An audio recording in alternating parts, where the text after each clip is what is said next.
नमस्कार.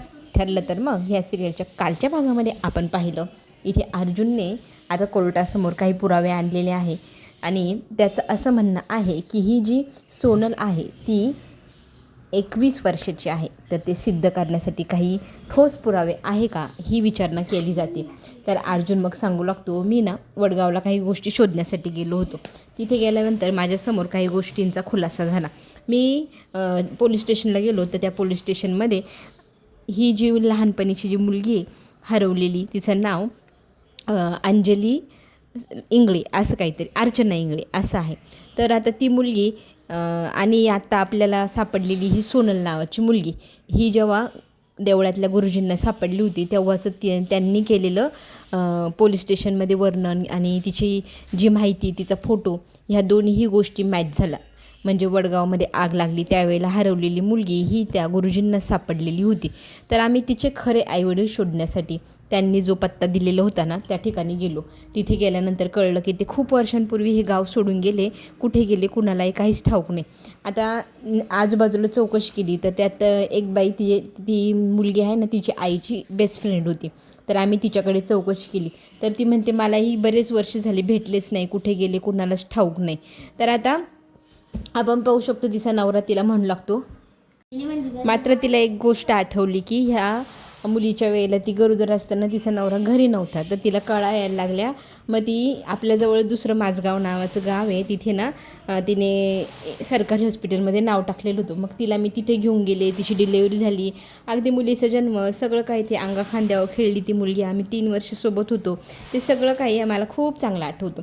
पण त्याच्यानंतर आमचा आणि त्यांचा काही कॉन्टॅक्टच नाही. आता इथे एक क्ल्यू भेटला आहे अर्जुनला का त्या मुलीचा जन्म एका हॉस्पिटलमध्ये झाला, त्या हॉस्पिटलमध्ये तिचा जन्माचा दाखला मिळू शकतो. तर त्या हॉस्पिटलचा पत्ता इथे मग अर्जुनने मिळवला आणि मग पोलिसांना तो सोबत घेऊन मग त्या हॉस्पिटलच्या दिशेने गेला. त्या हॉस्पिटलमध्ये बऱ्याच फायली चाळल्यानंतर इन्स्पेक्टर आणि हवालदार आपले अर्जुन यांनी तिघांनी मिळून चाळल्यानंतर त्याला एका फाईलमध्ये त्या मुलीचं नाव दिसलं आणि मग त्या फाईलमध्ये त्या मुलीचा जन्माचा दाखला मिळाला. त्या दाखल्यावरती त्या मुलीचं जन्म 2005 ह्या साली झालेला तिथे दिसला. मग त्या दाखल्याला आम्ही त्या हॉस्पिटलमधनं मिळवलं आणि तोच दाखला आता घेऊन अर्जुन कोर्टामध्ये आलेला आहे आणि तो दाखला आता तो न्यायाधीशांकडे बघायला देतो. आता हे तर सिद्ध झालं की ती मुलगी काही 17 वर्षाची नाही, त्या मुलीचं खरं वय आहे 21. 2 मे 2005 ती जन्माला आलेली आहे. अक्षरशः दाखला आपल्या अर्जुनने मिळवलेला आहे. तिचे खरे आईवडील जरी मिळाले नाही तरी पुरावे बरेचसे अर्जुनने छान प्रकारे आणले आणि हे सिद्ध केलं आहे की आता ही मुलगी काही कमी वयाची नाही. तिच्यावरती जो आपल्या सायलीवरती बॉक्सो नावाचा जो कायदा बसवला आहे तो हटवण्यात यावा अशी रिक्वेस्ट अर्जुन करतो. आणि बाकीच्या मुली हरवल्या आहेत तर त्या लापता आहे, बेपत्ता आहे, त्यांच्यातल्या कुठलीही मुलगी कमी वयाची नाही. तर पुन्हा एकदा समोरचा विरोधक वकील येतो आणि तो म्हणतो की नाही, त्याच्यामध्ये एक मुलगी जी आहे ती कमी वयाची 17 ते 18 वयाची असेल. मग आता इथे त्या मुलीबद्दल न्यायाधीश विचारात पडतात. पण अर्जुन म्हणतो की तुमच्याकडे अजून कुठलीही प्रकारची काय नोंदणी झालेली नाही किंवा त्या मुली आपल्या सायलीनेच पळवल्या आहे किंवा त्या विकल्या आहे अशी कुठली कंप्लेंट आलेली नाही आहे. तर तिच्यावरती कसं काय तुम्ही न आलेल्या कंप्लेंटचा गुन्हा दाखल करू शकता? कोणी गुन्हा दाखल केला आहे का किंवा पोलिसांना काही माहिती मिळाली आहे का? अर्जुनने त्याची बाजू एकदम परफेक्ट मांडली. आता न्यायाधीश म्हणतात की आता तो कायदा आहे तो तर काय हटवण्यात येणार नाही जोपर्यंत त्या मुली शोधून मिळत नाही तोपर्यंत. पण तिला जामीन मिळू शकतो. तर आपल्या सायलीला फक्त जामीन मिळाला आहे, तिच्यावरचा जो गुन्हा आहे तो काही अजून मिटलेला नाही आणि ती केस चालू राहणार. आणि न्यायाधीशांनी सांगितले की तिने पनवेलच्या बाहेर कुठे जायचं नाही, जेवढा वेळा कोर्टाने बोलवलं तेवढ्या वेळा तिने कोर्टात हजर राहायचं. आता हे सगळं ऐकल्यानंतर सगळ्यांना खूप आनंद होतो, सगळेजण देवाचे आभार मानतात. मात्र काहींच्या चेहऱ्यावरचा रंगच उडून गेला आहे, कारण त्यांनी इतकी प्लॅनिंग केली होती, त्यांच्या प्लॅनिंगवरती एकदम पाणी फिरलेलं आपण पाहू शकतो. शेंडे वकील तर मात्र असे का फिनफिनच करायला लागले, त्याचा संताप होतो. तो म्हणतो तुम्हाला लय आनंद झाला आहे पण तुम्हाला जास्त दिवस आनंद मी होऊ देणार नाही, कारण मी सिद्ध करेल की तुम्ही आणखी काही मुली त्या विकल्या आहेत. अर्जुन म्हणतो तुम्हाला मी काहीतरी चॅलेंज दिलं होतं आठवतो का? तर तो म्हणतो नाही, तर तो म्हणतो थांबा मी तुम्हाला आठवण करून देतो. मी तुम्हाला म्हणालो होतं ना पुढच्या केसमध्ये मी माझ्या बायकोला इथनं सोडवूनच नेईल. मी दिलेले चॅलेंज हे नेहमी पूर्ण करतो आणि ते माझ्या घरच्यांच्या बाबतीत जर असले तर मी ते 100% पूर्ण करतो. तर आता अर्जुनकडे रागारागाने शेंडे वकील पाहू लागतात आणि तो म्हणतो की पुढच्या केसमध्ये ते ही केस संपलेली पण राहिली, एवढी पण मी तुम्हाला चॅलेंज देतो. शेंडे वकील चॅलेंज न घेताच तिथून निघून जातात हारल्यामुळे. त्यांच्या चेहऱ्यावरचा रंग सोडून गेलेला पाहू शकतो. सायली मात्र खूप खुश असते. अर्जुन पण खुश असतो. घरातली मंडळी सगळेजण सायलीचे खूप अभिनंदन करतात. मात्र सायली म्हणते हे सगळं फक्त शक्य झालं आहे ते फक्त अर्जुनमुळेच. तर अर्जुनचे सगळ्यांनी आभार व्यक्त करायला हवे. आणि मग सगळेजण आता बाहेर येतात. तर इथे मीडिया ऑलरेडी त्यांच्यासाठी येऊन उभी आहे. मीडियातले बरेचसे लोक आता सायलीला प्रश्न विचारू लागलेत. अर्जुनला प्रश्न विचारू लागतात. अर्जुन म्हणतो की जर मी सत्य आहे, माझी बायको जर सत्य आहे, तर त्यांना कोणी किती असत्य सांगितलं तर ते असत्य होणार नाही. आणि राहिला जामीन तर मिळालाच आहे, पण पुढच्या हेअरिंगपर्यंत मी सिद्ध करेल की माझी बायकोनी कुठल्याही मुलीचा तस्करीचा व्यवहार केलेला नाही. तिच्यावर लागलेला कायदा हा म्हणजे आरोप हा खोटा आहे, हे सगळं सिद्धच होईल. इतकं खंबीरपणे सायली आणि अर्जुन मीडियासमोर बोलतात. त्याच्यानंतर घरी येतात. घरी आल्यानंतर आपली छोटीशी गौरी ना धावत सायली ताईला येऊन घट्ट अशी मिठी मारते. आनंद तिला होतो. आता घरी आल्यानंतर आता तिचं छानसं आपली अस्मिता स्वागत करते. तिच्यासाठी औक्षणासाठी ताट घेऊन येते आणि जणू काय मोठी लढाई जिंकून आली आपली सायली. खरं तर आलीच आहे. तिचं छान स्वागत अस्मिता करते आणि म्हणते बाई तुझं घर तुझंच ना खूप वाट बघते, तर तुझ्या घरात तुझं पूर्णपणे स्वागत आहे. आता पुन्हा कधीही कुणाला सोडून इथून जाऊ नको हां. आणि सगळेजण म्हणतात हो वहिनी तुम्हाला सगळ्यांनी खूप मिस केलं आणि तुझ्याशिवाय ह्या घराची ना रौनकच निघून जाते. सगळ्यांच्या चेहऱ्यावरचा आनंदच निघून गेलेला होता.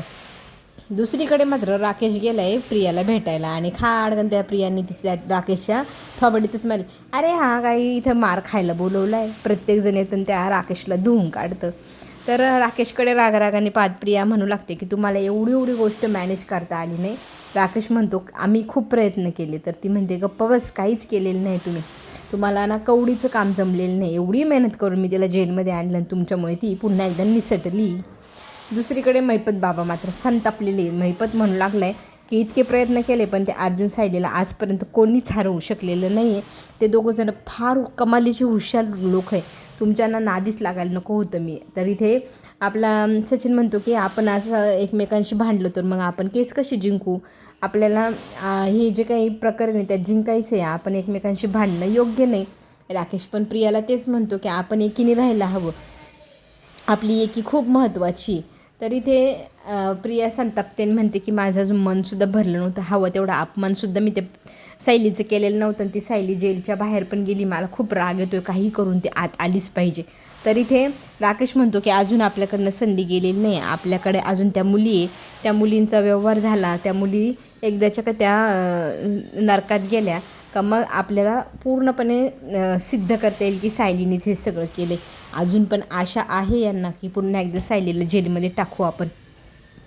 घरी मात्र आता सगळेजण आनंदी. सायली आल्याने आनंदाचं उत्साहाचं वातावरण आहे. प्रत्येकजण म्हणतं की सायली ताई तू नव्हती ते हे, तू नव्हती ते ते, आता तू पुन्हा कधी कुठे जाऊ नको असं. तर इथे कल्पना म्हणते बाई तू आता ना खूपच दमलेली थकलेली दिसते. इथून पुढे तू काहीच थोडे दिवस कामच करायचं नाही घरामध्ये, सगळी कामं आम्ही पाहून घेऊ. तरी ते बाबा म्हणू लागतात आपल्या सायलीला की आता सगळेजण तुझ्यावर फार लक्ष ठेवतील बरं का, कारण आता तुझ्यावरच सगळ्यांचं लक्ष राहील. तुला सगळेजण आता आराम करायला सांगतील आणि तुझंच सगळं कोडकौतुक चालेल. तरी ते चैतन्य म्हणतो कोडकौतुकाच्या बाबतीत ना आम्ही सगळे मागे पडू, कारण आमच्याकडे सध्या आई बाबा कुणाचंच लक्ष नाही. आम्ही जेवलो का, आम्ही खावलो का, आम्हाला आमच्याशी कोणी घेणं देणंच ठेवत नाही. अगदी आम्हाला चक्कर जरी येऊन पडलो तरी आमच्याकडे कोण लक्ष देणार नाही. पण तुला साधी उचकी जरी आली तरी 10 जण पाणी घेऊन सुटतील. त्यात ना चैतन्य म्हणतो त्या 10 जणांना लोटून ना अर्जुन सगळ्यांच्या पुढं पण जाईल बरं का. सगळेजण हसू लागतात इथे. आता गमतीशीर सगळ्यांचा संवाद चालू आहे. इथे सगळेजण आनंदाचं वातावरण असल्यामुळे छान एकमेकांशी गप्पा गोष्टी करताय. मात्र आता इथे आपली प्रिया म्हणू लागली की आपण हारलो, पण राकेश म्हणतो अजून आपण नाही हारलो, आपल्याकडे अजून संधी आहे.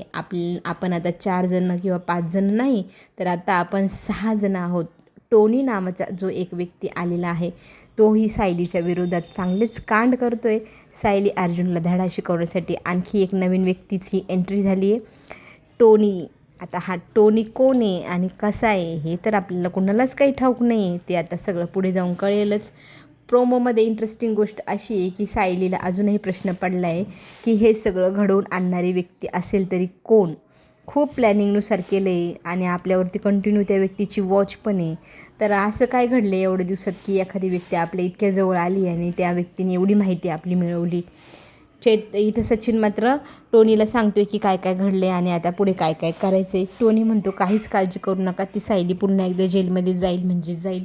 आता टोनी नामाची व्यक्ती जी आली आहे ती कोण आहे हा प्रश्नचिन्ह आपल्या सगळ्यांसमोर आहेच. तर आता पुढे जाऊन कळेलच हा व्यक्ती कोण आणि एवढा मोठा बदला घेण्यासाठी एवढा आसुसलेला काय. आता इथे अर्जुन म्हणतो की आपल्या आयुष्यात आता सध्या लेटेस्ट नवीन व्यक्ती कोण आली जी व्यक्ती आपल्या एवढं वॉच ठेवू शकते. सायलीचा डाऊट श्वेतावरती आणि श्वेता ह्या दोघांचं बोलणं गुपचूप गुपचूप ऐकत असते. तर बघू आता पुढे काय होतं. श्वेताला खरंच सायली पकडेल का रंगे हात. आपण पुन्हा भेटूया. आत्ता घेऊ छोटीशी विश्रांती. तोपर्यंत चॅनलला लाईक आणि सबस्क्राईब नक्की करा. धन्यवाद.